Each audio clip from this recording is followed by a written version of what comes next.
first impulse control game. Now we're trying to set the dog up to succeed, so we're just going to take it in little steps. If your dog fails, that gives you the information that next time you've got to make it easier so they don't fail again.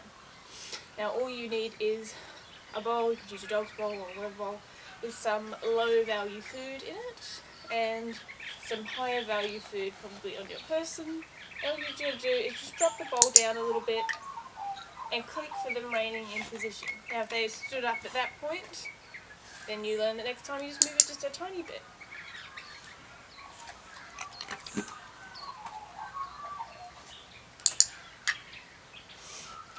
But we're doing it in steps that the dog is successful at. Now if you even see their weight shift forward, that's enough to slowly pull the ball up. Now this isn't quick, don't sort of slam it down and then yank it back up. Move it at a steady pace.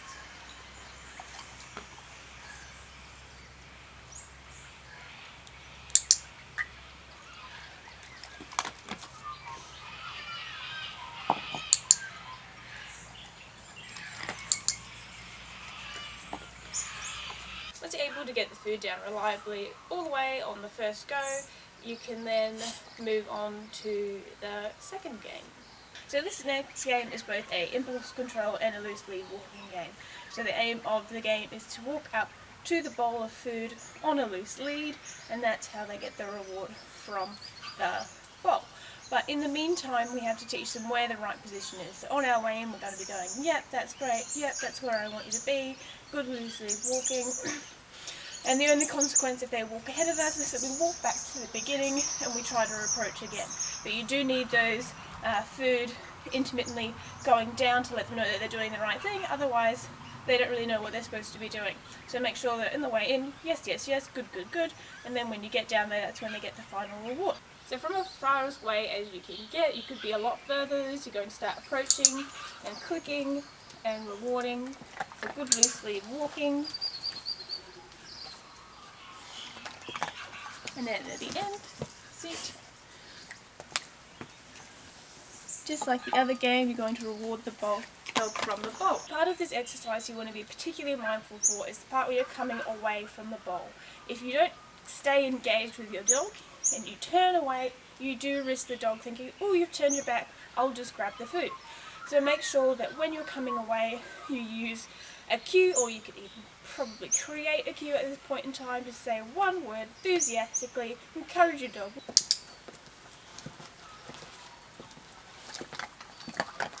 Sit down. Oh. Nice.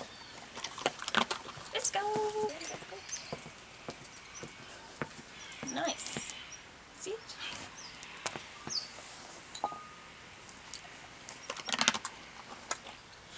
Now at the end, you could release the dog to the bowl. You could say, go get it, or something like that.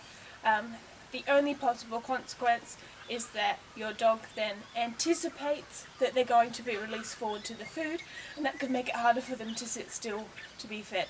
So it's probably better to feed them at least most of the time. You deliver the reward to the dog as opposed to letting them get it. However, you can use this same principle for anything they want to pull towards.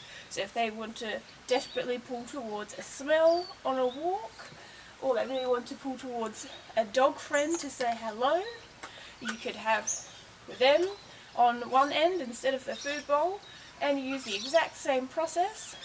And at the end you say, go say hi, or you say go sniff, or something, and the life reward ends up becoming the reward for good loose lead walking. So if you can use all those distractions, or those reinforcers for your dog, to reward them for good loose lead walking, you'll get a really good walker. They'll see something that they want to walk towards, but they know that I don't get that by pulling, I get that by walking nicely and being calm, and when I get there, you'll tell me when I'm allowed to access it.